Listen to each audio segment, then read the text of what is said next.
ഇന്ന് പരിപ്പ് പായസം ഉണ്ടാക്കിയിട്ടുണ്ടായിരുന്നു. അപ്പൊ ഞാനത് വീഡിയോ എടുത്ത് നിങ്ങൾക്ക് കൂടി കാണിക്കാന്ന് വെച്ചിട്ട് പരിപ്പ് ഞാൻ കഴുകി ഉണക്കിയതാണ്. അപ്പൊ നമുക്ക് വറുത്തതിന് ശേഷം കഴുകണ്ടല്ലോ. ഈ പരിപ്പ് നമുക്ക് അടി കട്ടിയുള്ള ചട്ടിയിൽ അത് ഉരുളിയോ ഏതായാലും മതി, അതിലിട്ട് നന്നായി വറുത്തെടുക്കണം. വറുത്തെടുക്കുമ്പോൾ നന്നായി ശ്രദ്ധിക്കേണ്ട കാര്യം കരിയാതെ വേണം അത് വറുത്തെടുക്കാൻ. ഗോൾഡൻ കളർ ആവുന്നവരെ നമുക്കിത് വറുത്തെടുക്കാം. അതിനുശേഷം നമുക്ക് ഈ പരിപ്പ് കുക്കറിലിട്ട് വേവിക്കണം. നന്നായി പരിപ്പ് വെന്തില്ലെങ്കിൽ നമ്മൾ ശർക്കരപ്പാനി ഒഴിക്കുമ്പോൾ പിന്നീട് പരിപ്പ് വേവില്ല. ഇപ്പൊ നമ്മളുടെ പരിപ്പ് ഗോൾഡൻ കളർ ആയിട്ടുണ്ട്. ഇനി നമുക്കിത് കുക്കറിലേക്ക് മാറ്റാം. കുറച്ച് വെള്ളം കൂടെ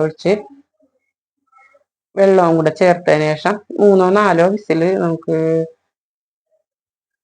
അടുപ്പിക്കണം. എന്നുവെച്ചാൽ എത്ര വിസിലായാലും പരിപ്പ് വേവണം എന്നുള്ളൂ. ചില കുക്കറിൽ പെട്ടെന്ന് തന്നെ വേവ് 1-2 വിസിലുകൊണ്ട് തന്നെ പരിപ്പ് വേവണുണ്ട്. അങ്ങനെ ചെയ്താലും മതി, പരിപ്പ് വേവാതിരിക്കരുത്. അപ്പൊ നമ്മളെ പരിപ്പ് കൂടെ വെന്തിട്ടുണ്ട്. നമുക്ക് വറുത്ത ഉരുളിയിലേക്ക് തന്നെ ഈ പരിപ്പിടാം. ഈ പരിപ്പ് ഇട്ടതിന് ശേഷം കുറച്ച് നെയ്യ് ചേർത്ത് നന്നായി വഴറ്റിയെടുക്കണം. അങ്ങനെ വഴറ്റിയതിന് ശേഷം മാത്രം നമുക്ക് ശർക്കരപ്പാനി ഒഴിക്കാൻ പറ്റുള്ളൂ. അപ്പൊ നെയ്യ് ഒഴിക്കുന്നുണ്ട്.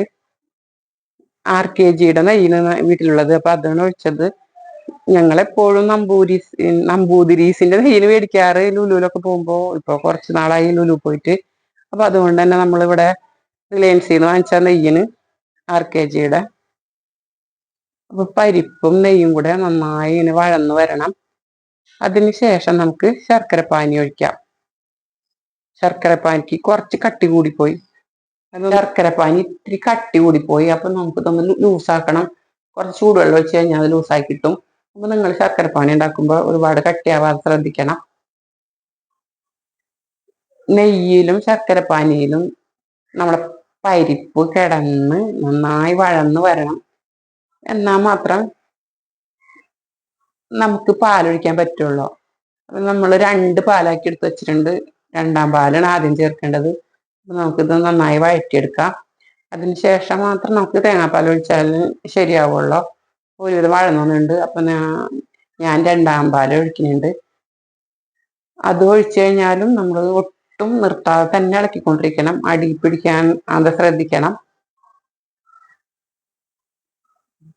സ്കൂൾ ഒഴിവ് കാരണം പിന്നെ പിള്ളേർക്ക് എപ്പോഴും എന്തെങ്കിലും ഉണ്ടാക്കി കൊടുക്കണ്ടേ. അപ്പൊ പിള്ളേർ ഇവിടെ ഇല്ല. പായസം ഉണ്ടാക്കിയതിന് ശേഷം റൗഫിന്റെ കയ്യിൽ കൊടുത്തയക്കണം. ഷഫ്നാടെ വീട്ടിൽ പൊരിക്കണ്. പിന്നെ റഫ്നാക്കും കൊടുത്തയക്കണം. അല്ലെങ്കിൽ അവൾ ഇങ്ങോട്ട് വരും, അപ്പൊ കൊടുക്കാനായിട്ട് എടുത്ത് വെക്കണം. അപ്പൊ നമ്മുടെ ആദ്യത്തെ പാല് കൂടെ ഒഴിച്ചു കഴിഞ്ഞാല് പായസത്തിന്റെ പണി ഒരുവിധം കഴിഞ്ഞെന്ന് പറയാം. കുറച്ചു നേരം കൂടെ ഒന്ന് തിള വരുന്നവരെ വെച്ചതിന് ശേഷം നമ്മുടെ പായസം ഇവിടെ റെഡി ആയിട്ടുണ്ട്. ഇതിന് എത്ര കളർ ഉണ്ടെന്ന് വീഡിയോയിൽ എത്ര കാണുന്നുണ്ടെന്ന് എനിക്കറിയില്ല. ഒരുവിധം കളർ ഉണ്ടായിരുന്നു. കളറില്ലെങ്കിൽ അത് ശർക്കരയുടെ കുഴപ്പമാണ്. പക്ഷെ നമ്മൾ കല്യാണ വീട്ടിലൊക്കെ ചെന്നാല് പായസത്തിന്റെ കളർ പോലെ എനിക്ക് തോന്നിയിട്ടുണ്ടായിരുന്നു. വീഡിയോയിൽ എത്ര എണ്ണം അറിയില്ല. അപ്പൊ ജീരകപ്പൊടിയും ചുക്കുപൊടിയും പിന്നെ ഏലക്കാപ്പൊടിയും കൂടെ ചേർത്ത് ഇളക്കി കഴിഞ്ഞാൽ നാളെ പായസം ഇവിടെ റെഡി ആയിട്ടുണ്ട്. പിന്നെ നമുക്ക് അണ്ടിപ്പരിപ്പും തേങ്ങാക്കൊത്തും അണ്ടിപ്പരിപ്പും മുന്തിരിയും ഒക്കെ ഇട്ട് നമുക്കൊന്ന് വഴറ്റിയെടുക്കാം നെയ്യില്.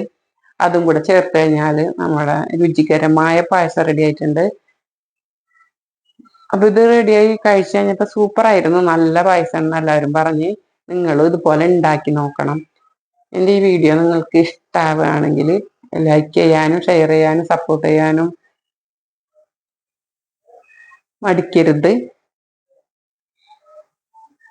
ഇനി ഇതുപോലുള്ള മറ്റൊരു വീഡിയോ ആയിട്ട് ഞാൻ വരാം. ഇന്നത്തെ എൻ്റെ വിശേഷങ്ങൾ ഇത്രയൊക്കെ ഉള്ളൂ. ഇനി നിങ്ങളെ വിശേഷങ്ങളൊന്നും നിങ്ങൾ കമന്റിൽ പറയാറില്ല. എന്നോട് സ്നേഹം ഉണ്ടെങ്കിൽ ഇഷ്ടമുണ്ടെങ്കിൽ അതൊക്കെ പറയണം. പായസം എന്തായാലും ഉണ്ടാക്കി നോക്കണം. പായസം ഉണ്ടാക്കിയിട്ട് ആരെങ്കിലും ഒരാളെങ്കിലും ഉണ്ടാക്കിയിട്ട് എനിക്ക് കമന്റിൽ അറിയിക്കുക. ഇതൊക്കെയാണ് വിശേഷം. പിന്നെ സ്കൂൾ ഫുഡിന്റെ വിശേഷങ്ങളൊക്കെ പറയാ. പിള്ളേരെ നിങ്ങൾ ടൂറിന് പോവേ എന്തൊക്കെല്ലാം വിശേഷങ്ങൾ ഉണ്ടാവും അതൊക്കെ ഒന്ന് കമന്റ് ചെയ്യാം. ഇത്രയ്ക്കുള്ളൂ ഇന്നത്തെ വിശേഷം. ഇനി മറ്റൊരു നല്ല വീഡിയോ ആയിട്ട് വരാം ഇൻഷാ അല്ലാഹ്. വീണ്ടും ഞാൻ പറയാണ്, സപ്പോർട്ട് ചെയ്യാൻ മടിക്കരുത്. ഓക്കെ.